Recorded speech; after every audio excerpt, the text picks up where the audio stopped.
Queria criticar nominalmente Rogério Ceni nesse corte aqui do pós-jogo do Bahia. Atuação vergonhosa, mais uma atuação fraca fora de casa, desempenho abaixo e uma atuação apática. Bem a cara do Bahia da temporada passada. O elenco é o mesmo, na média, a qualidade do grupo de jogadores não melhorou muito, em alguns setores até piorou um pouco, e o treinador é o mesmo. Resultados diferentes você não vai colher muito. Bom, mas daqui a pouco a gente chega lá. Primeiro, Kike Oliveira se destacou no Grêmio ou teve os seus lampejos no Grêmio jogando na ponta direita. Onde é que o Rogério Ceni colocou Kike? Na ponta esquerda. Isso não existe. Eric Puga.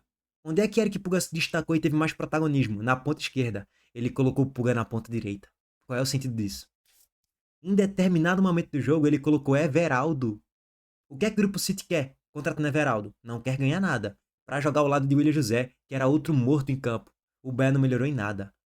Erros grotescos de Rogério Ceni, que permitiu a volta de Everaldo, que contratou e chamou o Rodrigo Nestor, que contratou barra chamou Michel Araújo, que são jogadores que não mudam o patamar do Bahia em nada positivamente falando.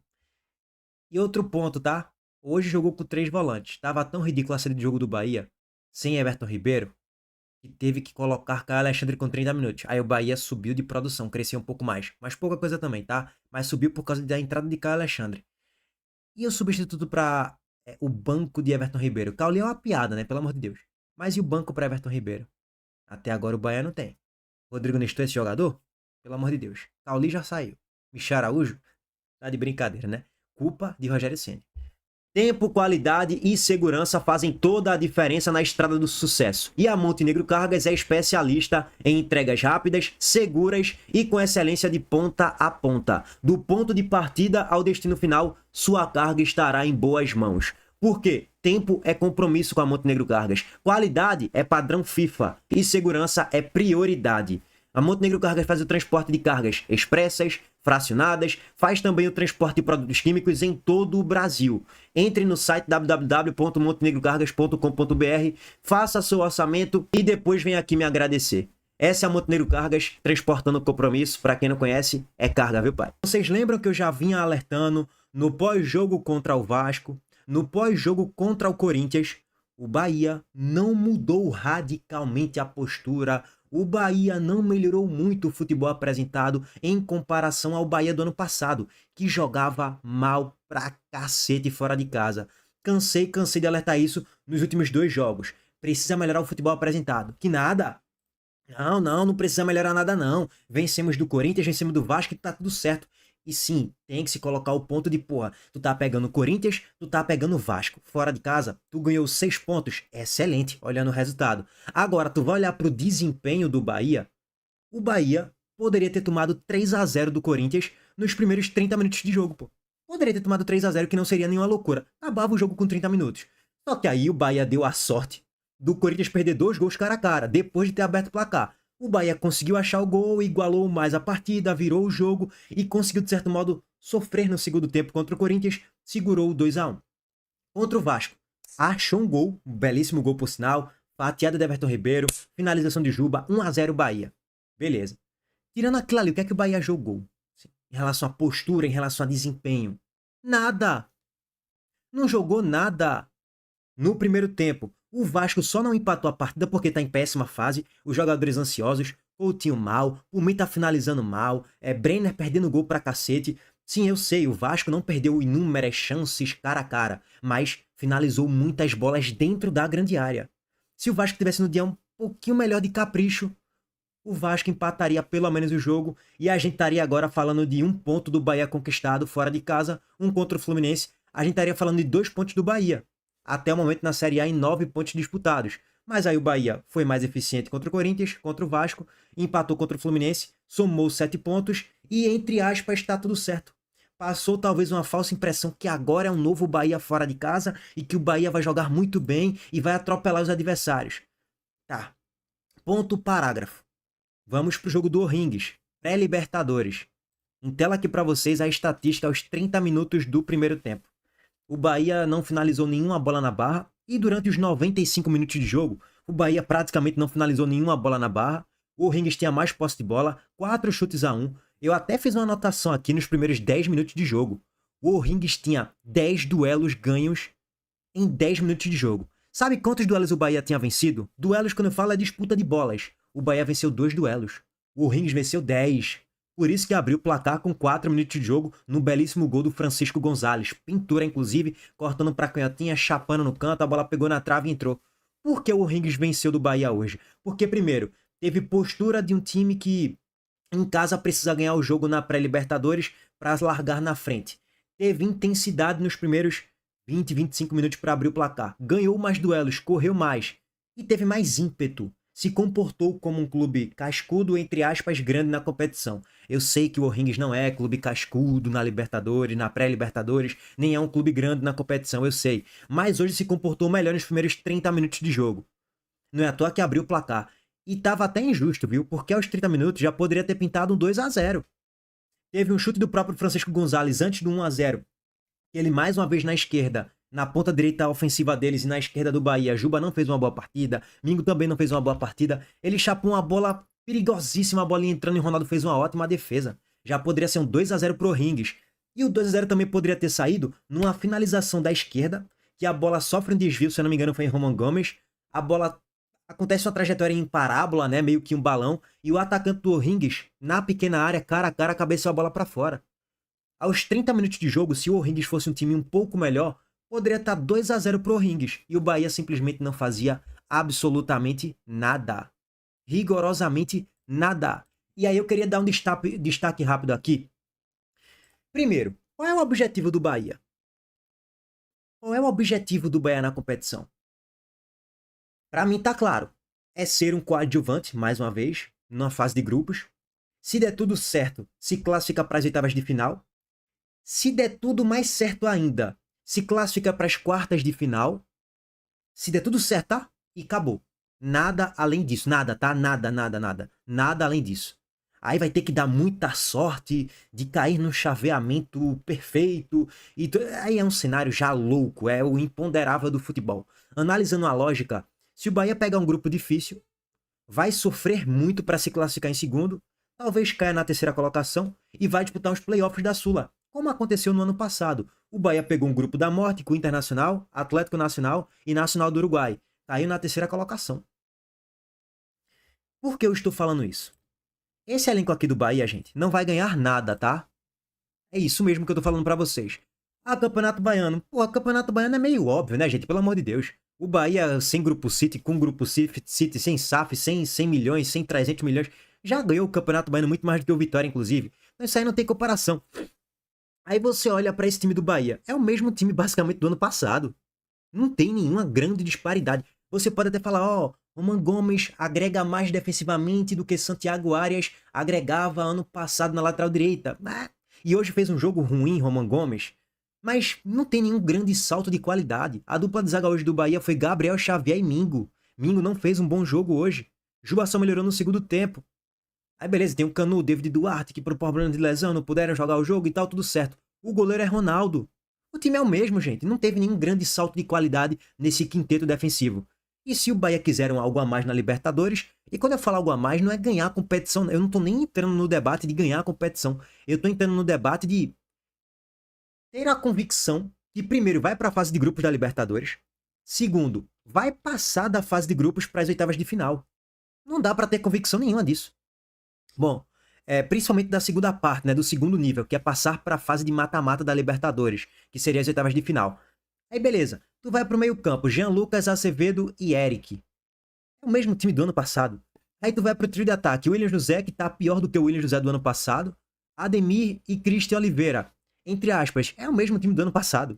Cristian Oliveira é um corredor ali, tá, mas não é um grande jogador, não é um grande ponta, não vai ser uma grande peça que vai mudar o patamar do Bahia na Série A, na Libertadores. Não, ele não é esse jogador. Cristian Oliveira é um jogador para composição de elenco, para disputar uma posição com o Ademir, às vezes ganha uma titularidade, mas Cristian Oliveira não é melhor do que Sanabria e não é melhor do que Eric Puga.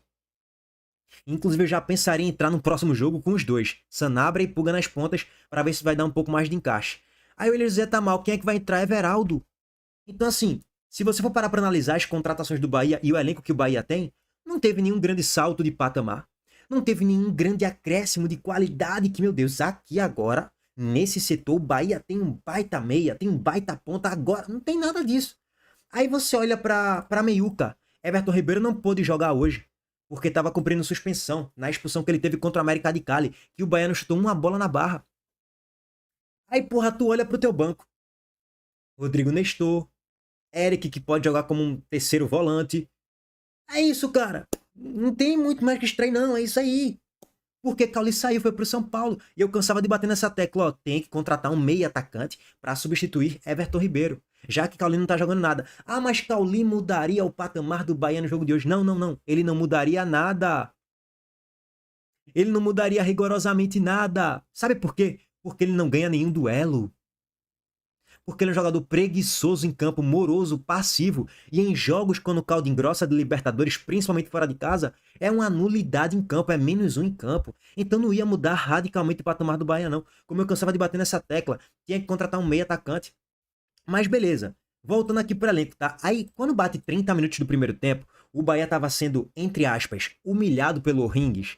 Eu tô exagerando aqui já, mas poderia já estar um 2-0 pro O'Rings, com 30 minutos de jogo. O Bahia não tava vendo a cor da bola, não conseguia passar no meio campo praticamente. Quando passava não oferecia risco nenhum. O Rogério Ceni tira Eric e coloca Caio Alexandre.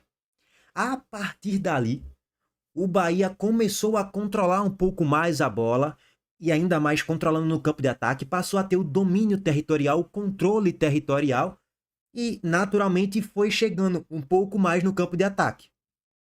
Não é à toa que quando você olha aqui para a estatística do jogo como um todo, o Bahia acabou tendo 9 finalizações, né? Depois do minuto 30 aqui, ó, saiu de uma finalização para 9. Então teve um acréscimo ali de finalizações. Mas não chegou a criar nenhuma grande chance de gol, não chegou a incomodar muito o goleiro do O'Rings, que foi basicamente um mero espectador durante toda a partida, se você for parar para analisar. Se eu estivesse hoje no gol do O'Rings, o jogo seria 1-0 pro O'Rings. E olha que eu não sou goleiro, eu sou ridículo como goleiro, tá, gente? Nem pelada de society eu sou bom. Então, assim, qual é o objetivo do Bahia na Libertadores? Para saber qual é o nível de crítica e o tom da live que eu tenho que fazer aqui. Nesse primeiro momento, o tom tem que ser de crítica e cobrança pesada. É inadmissível essa atuação aí contra o O'Rings. E mais uma vez, o segundo tempo do Bahia foi melhor do que o primeiro. Até porque não tem como ser pior do que o primeiro tempo. Porque se fosse pior, terminaria em 2-0. Agora, as mudanças de sensações do primeiro para o segundo tempo acaba sendo até boa, entre aspas. Ó, até os 30, a gente não tinha perspectiva nenhuma de se classificar para a próxima fase. A impressão era mais ou menos essa. Depois dos 30 do primeiro tempo, até a reta final do segundo tempo, que teve um chute de Jean Lucas, né? Num cruzamento de Juba, a bola foi para fora. Teve umas 2, 3 chegadas com o Caio Alexandre ali um pouco mais por dentro, cortando para a esquerda, se associando ali com o Acevedo. Então, o Bahia chegou a construir um pouco com o Caio Alexandre, mas ainda assim muito pouco. E foi muito na base de Caio Alexandre, tá? Bola em Caio Alexandre e ver o que, ele vai resolver. Foi isso. Puga não entrou e não mudou nada, Gilberto entrou entregando a paçoca, Everaldo entrou e não fez nada, Sanabria também, 10 minutos em campo, 15 minutos não tinha muito o que fazer. O único que jogou bem nessa partida toda do Bahia e o único que se salvou foi Caio Alexandre. De resto, pelo amor de Deus. Então assim, eu vou pegar o chat aqui de vocês em tela, tá, gente? Daqui a pouco eu chego lá. Então assim, dito tudo isso, a sensação que ficou no segundo tempo foi, ó, na Fonte Nova vai ser um jogo de ataque contra a defesa. Até pelo aspecto necessidade, fator resultado, né? O Bahia tá perdendo por 1-0 no agregado. Tem o jogo da volta, o Bahia vai ter que se atirar, a Fonte Nova lotada e tudo mais. Vai ter o retorno de Everton Ribeiro. E o Bahia, como passou a ter o controle da posse a partir da reta final do primeiro tempo, passou a incomodar mais e o O'Rings também pouco ameaçou. Teve até um gol impedido não, um gol anulado por uma falta na origem em Ademir, e a falta foi claríssima, corretíssima, justíssima. Mas só também, e uma entregada de paçoca de Gilberto. O Bahia estava errando muito espaço no campo de defesa, no primeiro e no segundo tempo também. No segundo tempo menos porque Caio Alexandre qualificou a saída de bola do Bahia. Mas ainda assim o Bahia estava errando muito no primeiro tempo, principalmente. Com quase todo mundo, tá? Eric errando muito, Azevedo errando muito, Jean Lucas errando muito, Mingo errando, Roman Gomes errando. Todo mundo errando, um festival de erros do Bahia hoje.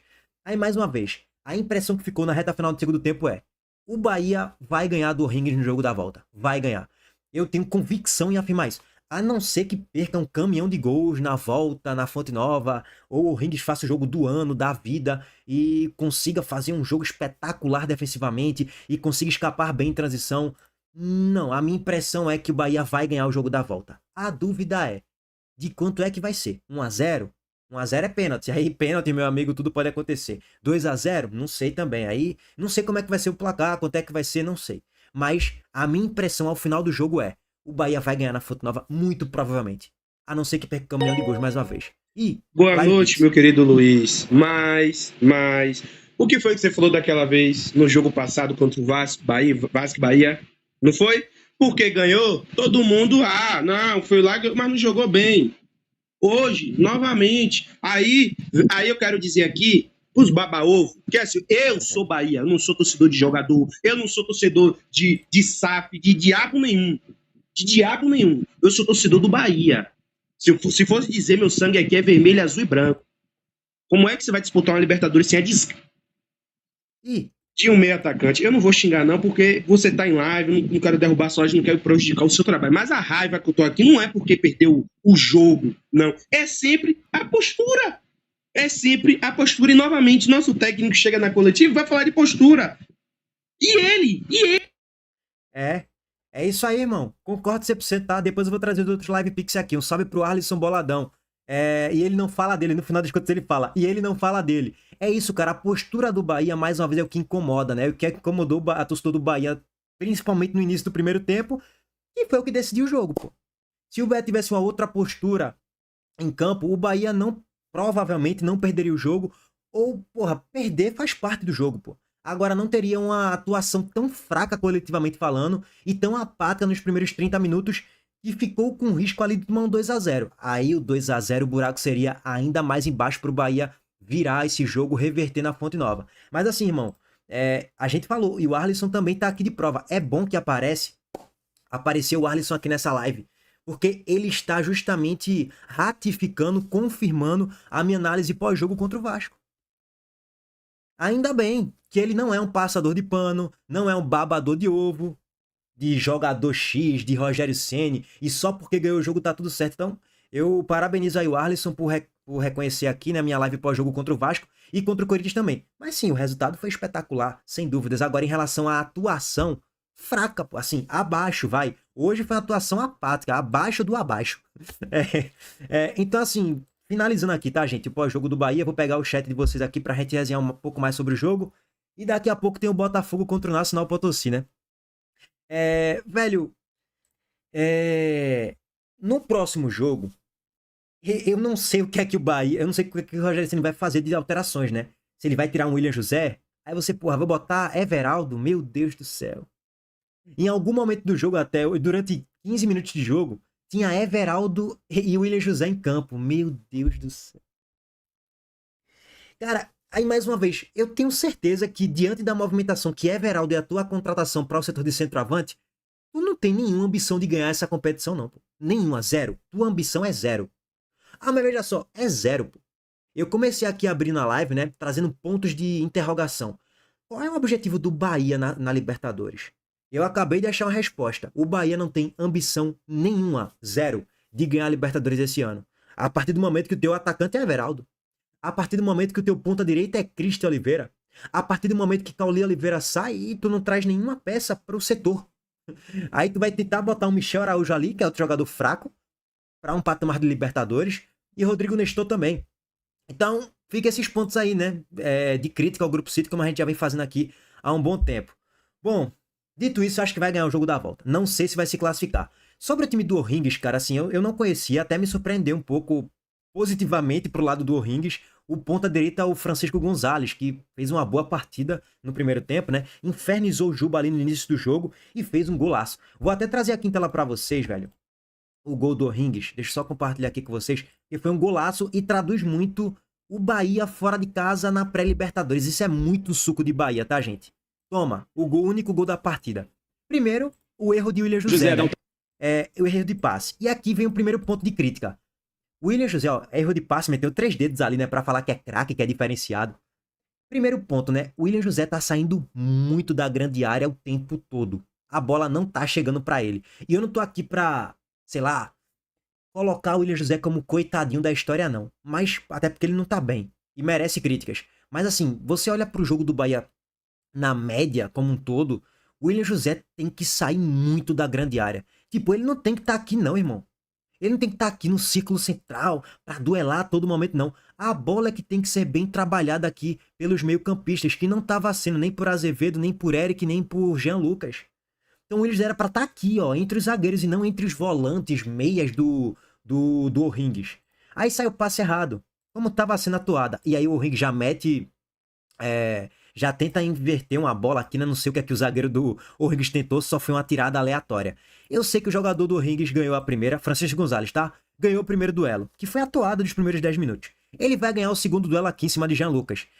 Que assim, PVC hoje na transmissão tava batendo muito na tecla que foi lance pra falta, né? Em cima de Jean Lucas. Cara, de coração, eu já falei isso aqui várias vezes, eu torço pro Sport.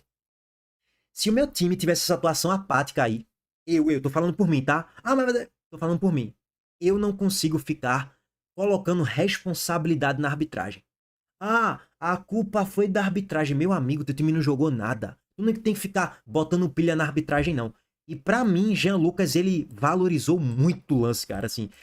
Mais uma vez, eu tô vendo por esse frame, tá? Se tiver um outro ângulo que me prove que foi falta clara em Jean Lucas, eu vou até mudar de opinião. Mas, pelo ângulo que eu vi no ao vivo, eu acho que ele exagera demais. Ele tava na corrida, qualquer contato ele pode ser faltoso dependendo do contexto. Mas eu acho que Jean Lucas... Olha onde Jean Lucas tá, gente. Dando um peixinho quase na linha de fundo, pô. Gente, pelo amor de Deus. A valorização que ele deu nesse empurrão aqui é surreal. Aí ele se desequilibra aqui, né? No jogo de corpo do jogador do O'Rings. E aí perde mais um duelo Bahia no lance. Perdeu lá atrás com Juba, perdeu agora com Jean Lucas e perdeu agora com Azevedo.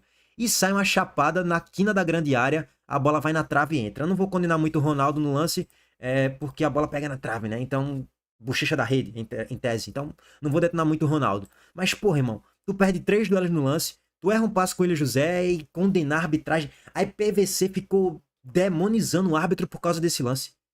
Beleza, o árbitro é horroroso, não tô discordando disso. Os cartões que ele deu pra Roman Gomes e Christian Oliveira no início do primeiro tempo são atrocidades. Tipo assim, qual é o sentido disso, irmão? Nenhum. Foram faltas normais. Ainda mais tratando-se de Libertadores, que são jogos mais físicos, de muito choque, futebol é um jogo de contato. Porra, tu dá cartão amarelo por entradas normais de Roman Gomes e Christian Oliveira é uma loucura, pô. Aqueles 2 cartões pra mim é insanidade mental, inclusive. Teve até estatística que foi dita por PVC, ele deu 15 cartões amarelos no jogo anterior, alguma coisa assim do tipo, ou deu 10 no jogo, 5 no outro, uma coisa assim. E aí com 20 minutos já tinha 2 jogadores do Bahia amarelados. Aí depois os amarelos de Azevedo e Ademir, beleza, você consegue ali aceitar, inclusive. Agora os 2 primeiros, aberrações total, tá? Inclusive o Bahia terminou o jogo com 6 cartões amarelos. Azevedo, Roman Gomes, Ademir, Kike Oliveira, Everaldo e Gilberto. Everaldo tomou o cartão quase que no último lance de jogo, né? Bom, o Bahia perdeu, mas eu ainda acho que tem condições sim de avançar no jogo da volta. Pelo fator casa, pela postura que vai mudar na Fonte Nova. Só que aí, pra finalizar, tá, gente? Eu vou pegar o chat de vocês, pra finalizar. Contra o O'Rings, foi essa atuação aí, né? Se continua... Contra o O'Rings. A gente não tá falando que foi contra o River Plate, contra um Tolima, sei lá, contra um Botafogo, um Fluminense. Se continuar com esse nível de atuação, não se classifica para as oitavas de final da Libertadores. E eu não sei nem se chega na fase de grupos, irmão. Essa é que é a realidade. Eu não sei nem se chega na fase de grupos da Libertadores. E tem o risco aí do Bahia ser eliminado contra o poderoso O'Rings e nem para a Sul-Americana se classificar. Que seria uma vergonha pelo nível de diferença financeira das 2 equipes, né? Então, assim, se contra o todo-poderoso O'Rings, entre aspas, tremeu, imagina contra times 5% mais cascudos. Não vai ganhar nada, pô.